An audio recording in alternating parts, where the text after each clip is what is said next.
नमस्कार प्रेक्षकांनो, तू हिरे माझा मितवा या मालिकेच्या आजच्या भागामध्ये अंजली केरळवरनं घरी परत आलेली असते.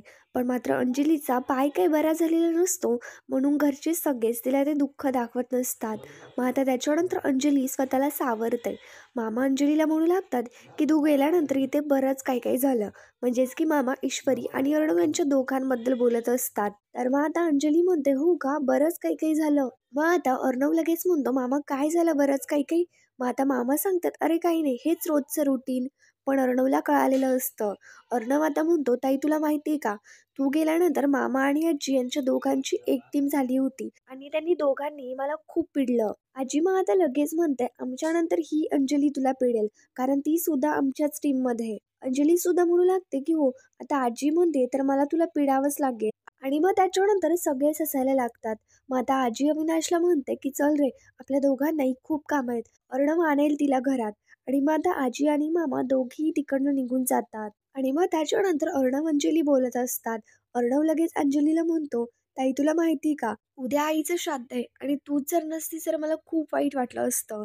मग आता अंजली सुद्धा म्हणते, आणि त्याच्यामुळेच तर मी लवकर आले. आणि मग अर्णव आणि अंजली दोघी आतमध्ये निघून जातात.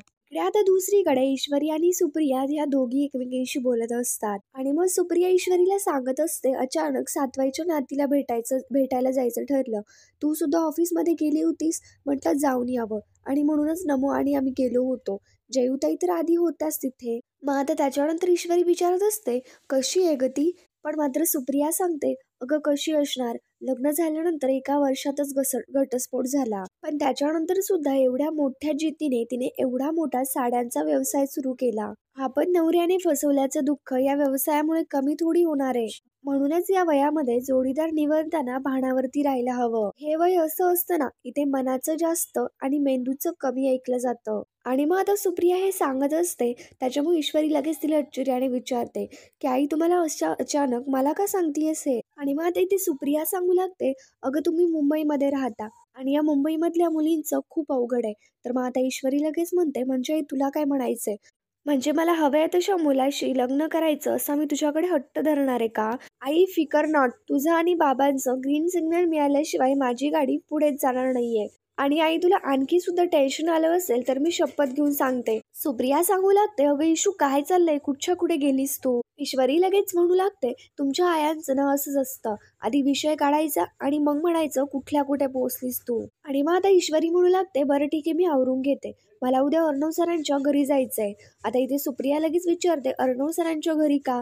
तर मग ईश्वरी सांगते, अगं उद्या त्यांच्या आईचं श्राद्ध आहे, तू सुद्धा चल आमच्या बरोबर. तर मग आता इथे सुप्रिया सांगते, नाही नको, जयूताईंबरोबर उद्या मला खरेदीसाठी जायचंय. म्हणजे मी तसं त्यांना कबूल केलंय, उगाच त्या नाराज होतील. तू एक काम कर, तू नमूला सोबत घेऊन जा. आणि मग ईश्वरी नम्रताला सोबत घेऊन जायचं असं ठरवते आणि आवरण्यासाठी तिकडनं निघून जाते. आणि मग त्याच्यानंतर सुप्रिया फोन घेते आणि बाबांना फोन लावते. आणि बाबांना फोन उचलताच विचारते, जेवण वगैरे झाली का. तर मग बाबा सांगतात की हो झालं सगळं. बाबा विचारत असतात, मुली बऱ्या आहेत ना. तर मग सुप्रिया सांगते, हो बऱ्या आहेत. बाबांच्या मनामध्ये एक प्रश्न पडलेला असतो.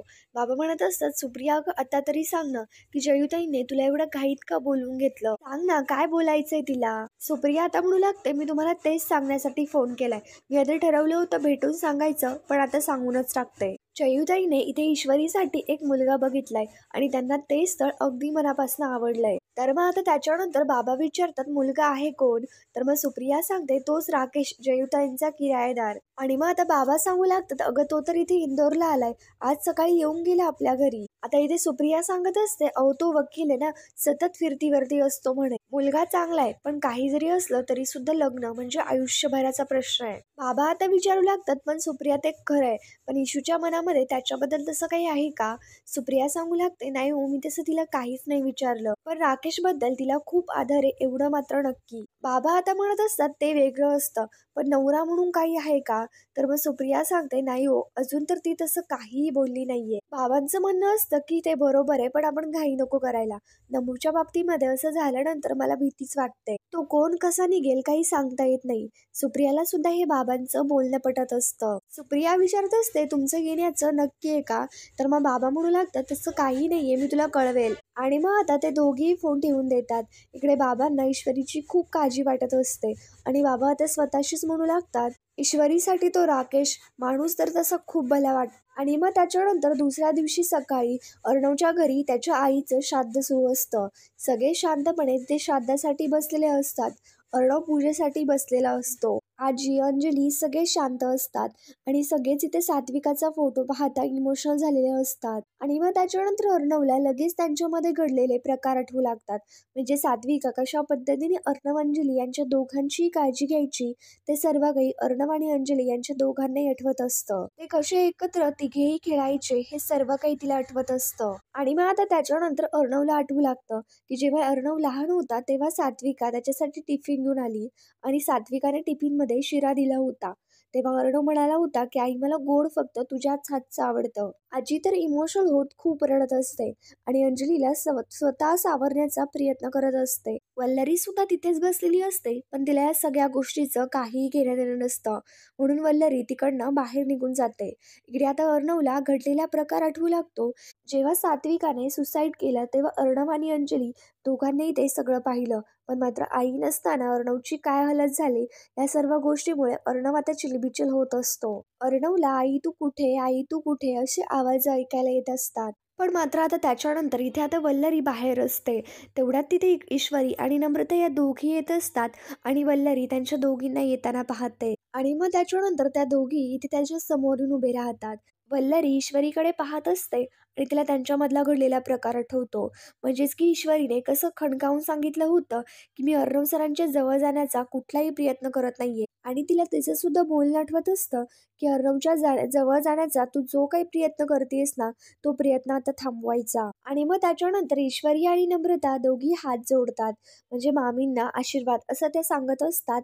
मग आता इथे वल्लरी लगेच बोलू लागते की काय ग, तुला एवढं सगळं बोलून सुद्धा तू इथे येण्याची हिंमतच कशी काय केलीस? आज जर तू पाऊल सुद्धा टाकलंस ना तर याद राख, आत्ताच्या आत्ता निघ इथून. आता मग त्याच्यानंतर ईश्वरी आणि नम्रता यांना दोघींनाही काय बोलावं काय करावं काहीच समजत नसतं.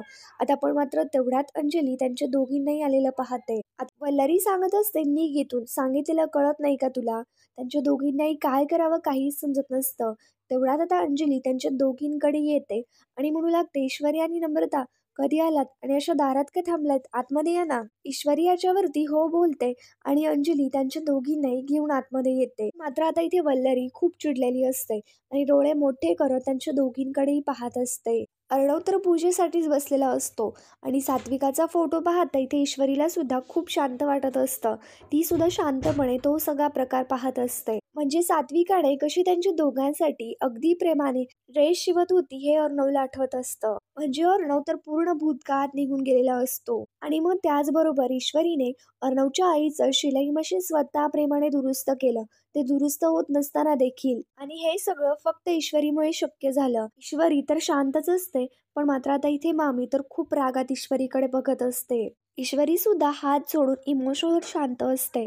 मग मामांना भूतकाळातील प्रकार आठवू लागतो. सात्विकानेच तिला दागिने दिले होते आणि सांगितलं होतं की हे माझ्या अर्णव आणि अंजलीसाठी वापर, कारण मला याचा काही उपयोग नाहीये. आता मग वल्लरी स्वतःशीच म्हणते की अशीच नाटकं करून या ओल्ड लेडीला आणि म्हातारीला ना गुंडाळलं हिने. आता ही सुषमाची मुलगी आहे म्हटल्यानंतर मी तिला इथे येऊच देणार नाहीये. आणि मग आता इकडे गुरुजी अर्णवला सांगतात की आपण हे वाढलेलं जे ताट आहे ते बाहेर नेऊन ठेवा. अर्णव लगेच आता ताट घेतो आणि ते ठेवण्यासाठी बाहेर जातो. पण मात्र अर्णव तर शांतच असतो. आजी आता लगेच म्हणू लागते, चिंटूचं हे असं शांत राहणं ना दरवर्षीच आहे. अगदी पहिल्या वर्षी सुद्धा. अंजली सुद्धा सांगू लागते तो फार काही तसा बोलतच नाही. पण आईच्या श्राद्धाच्या दिवशी त्याचं न बोलणं हे तर अगदीच अंगावरती येतं. आणि मग त्याच्यानंतर इकडे अर्णव तो नैवेद्य बाहेर नेऊन ठेवतो आणि परत पूजेला येऊन बसतो. अर्णव तर शांतपणे आणि रडतच हात जोडून बसलेला असतो. पण मात्र या गोष्टीबद्दल ईश्वरीला सुद्धा खूप वाईट वाटत असतं आणि ईश्वरी शांतपणे अर्णवकडे पाहत असते. आणि मग त्याच्यानंतर पूजा वगैरे झाल्यानंतर ईश्वरी आणि नम्रता दोघी सात्विकाचं दर्शन घेतात. आणि तिची आता त्याच्यानंतर ईश्वरी सांगते की चल अर्णव सरांना भेटून येऊ. ईश्वरी आणि नम्रता दोघी इकडे अर्णवकडे येतात. अर्णव तर शांतपणे फक्त विचार करत बसलेला असतो आणि मग त्याच्यानंतर ईश्वरी इथे अर्णवला येताच म्हणते की सर घाबरू नका, आई नसल्याचं दुःख मला सुद्धा माहितीये, मी सुद्धा समजू शकते, पण त्याच्यामध्ये अडकवून राहू नका. सर असं म्हणतात की पुढे जाण्यासाठी दुःख विसरायला हवं. तुमच्या आईची आठवण ही कायम तुमच्या मनामध्ये, पण मात्र तुमच्या बाबांचं काय? आता ईश्वरी असं बाबांबद्दल बोलली हे पाहता अर्णव तर आणखीनच चिडतो. म्हणजेच की जेव्हा सात्विका आणि अर्णवच्या बाबांचं भांडण सुरू होतं तेव्हा अर्णव सुद्धा तिथेच होता. म्हणजेच की सात्विका अर्णवच्या बाबांवरती ओढत म्हणत होती की या सगळ्यांसाठी तुम्ही कारणीभूत आहात. ईश्वरी म्हणू लागते त्यांच्याबद्दल तुम्ही कधीच काही बोलल्या नाहीत. मग आता इथे लगेच अर्णव म्हणतो की मिस इंदोर जरा शांत हो, मला तुझी सिंपती नकोय. ईश्वरी आता सांगू लागते सर आपण दुःखात असताना आसपासचे लोकच आपल्याला समजून घेतात, पण तुमच्या बाबांचं काय? इथे आता अर्णव ऐकतो तोपर्यंत ऐकतो, पण मात्र तू भयंकर चिडतो आणि लगेच आता इथे ईश्वरीवरती ओढत म्हणतो की शटाप, जस्ट शटाप, शांत राहायचं. अर्णव असा मोठ्याने ओरडलाय हे पाहता नम्रता आणि आजी हे सगळेच आता आश्चर्याने पाहू लागतात आणि मग अर्णवला सात्विकाचं बोलणं आठवतं की असं काय होतं त्या मुलीमध्ये की मी तुम्हाला दिलेली आयुष्यभराची साथ, माझी मुलं, सर्व काही तुम्ही विसरलात. त्या मुलीला या बायकोचा तळतळाट लागणारच आहे, कारण तिने माझं आयुष्य बर्बाद केलंय. अर्णव इकडे ईश्वरीला ओढत म्हणू लागतो तुला काय माहितीये ग, माझी आई कशी होती, माझा सगळा भूतकाळ कसा होता, लहानपणापासून मी कशातून गेलोय, मला काय होतंय तुला काही कळणार नाहीये मिस इंदोर, त्याच्यामुळे शांत बस. आता इथे ईश्वरी सांगत असते सर मी तुम्हाला दुखावण्याच्या हेतूने नाही बोललेले. अर्णव म्हणू लागतो बोलण्याच्या आधी विचार करत जा. ईश्वरी रडतच अर्णवला सांगत असते सर तुम्ही प्लीज एकदा माझं ऐकून घ्या. पण मात्र आता इथे आजी बोलू लागते की चिंटू काय चाललंय तुझं, असं एकदमच काय झालं, असं एकदम काय भडकलास. आणि मग त्याच्यानंतर अर्णव सांगू लागतो बोलायचं म्हणून तू काहीही बोलणार. हे बघ मिस इंदोर तुझी लाईफ ना एकदम परफेक्ट आहे, तुझी आई वडील बहीण परफेक्ट फॅमिली, आणि मी बघितलंय तुझ्या आईला. असं इमोशनल फुल होऊन मला त्या गोष्टीबद्दल जाणीव करून द्यायची तुला काहीही गरज नाहीये. होती माझी फॅमिली जरा वेगळी, माझं बालपण परफेक्ट नव्हतं, मग काय करणार आहेस तू त्याला, आणि बालपण नॉर्मल नसल्याने काय काय सहन करावं लागतं ना ही गोष्ट तुला नाही कळणार, त्याच्यामुळे शांतच राहा. इथे आता अर्णवला माहीतच नसतं की ईश्वरीला सुद्धा आई वडील नाहीयेत म्हणून, ती सुद्धा अनाथ आहे. आणि आता याच गोष्टीचा विचार करता ईश्वरी सुद्धा रडायला लागलेली असते. अर्णव आता म्हणू लागतो बोलायला हे खूप इझी आहे की मी समजू शकते, पण मात्र फील काय होतं ना हे ज्याचं त्यालाच कळतं. मी त्या सगळ्या गोष्टी फील केल्यात. रात्री जेव्हा अचानक उठून आता डचकायला होतं तेव्हा पाठ थोपडायला बाजूला आई नसते ना, तेव्हा कसं वाटतं ही गोष्ट तू समजू शकतेस का. इथे नम्रता तर अर्णव जे काही बोलतोय त्याच्यामुळे तिला सुद्धा खूप वाईट वाटत असतं, कारण तिला ईश्वरी बाबतीतची सगळी काही सिच्युएशन माहिती असते. अर्णव सांगू लागतो अशी अचानक आपल्या आयुष्यातून आई निघून जाते तेव्हा कसं वाटतं ही गोष्ट तू समजू शकतेस का. नाही समजू शकत, त्याच्यामुळे खोटं सांत्वन करायला जाऊ नकोस. ईश्वरी आता रडतच सांगते काय म्हणालात, खोटं सांत्वन करू नको आणि मला आई वडील नसल्याचं दुःख कळणार नाही. त्यातले सगळे शांतपणे त्यांच्या दोघांचंही बोलणं ऐकत असतात. मग आता त्याच्यानंतर ईश्वरी तर खूप रडत असते, नम्रता तिला सावरत असते. ईश्वरी स्वतःला आता कंट्रोल करू नाही शकत आणि लगेच ती रडतच तिकडनं निघून जाते. नम्रता तिला सावरण्याचा प्रयत्न देखील करू लागते, पण मात्र ईश्वरी रडतच निघून जाते. नम्रता आता अर्णवला सांगू लागते की तुमच्या प्रश्नांची अशी सडेतोड उत्तर देणारी ईश्वरी अशी कोलमडून का निघून गेली. तर मग अर्णव लगेच विचारतो का निघून गेली ती अशी. नम्रता आता सांगते याचा अर्थ असा आहे की ईश्वरी अनाथ आहे आणि येशू तुमच्यासारखंच दुःख घेऊन मनामध्ये मोठी झालीये. या गोष्टीमुळे अर्णव सुद्धा शांत होऊन गेलेला असतो, कारण तो ईश्वरीला आई वडील नसल्यामुळे काय काय बोलून गेला. पण मात्र आता घरी आल्यानंतर ईश्वरी आणि नम्रता दोघी बोलत असतात. ईश्वरी आता सांगते मी त्यांना माफ करणार नाहीये, कारण ते मला खूप बोललेत. पण मात्र तेवढ्यात दाराशी अर्णव आलेला असतो आणि अर्णवच्या कानावरती ईश्वरीचं हे बोलणं पडतं. तर मग मित्रांनो पुढील भागांच्या डेली अपडेटसाठी आमच्या चॅनलला सबस्क्राईब करा. थँक्यू.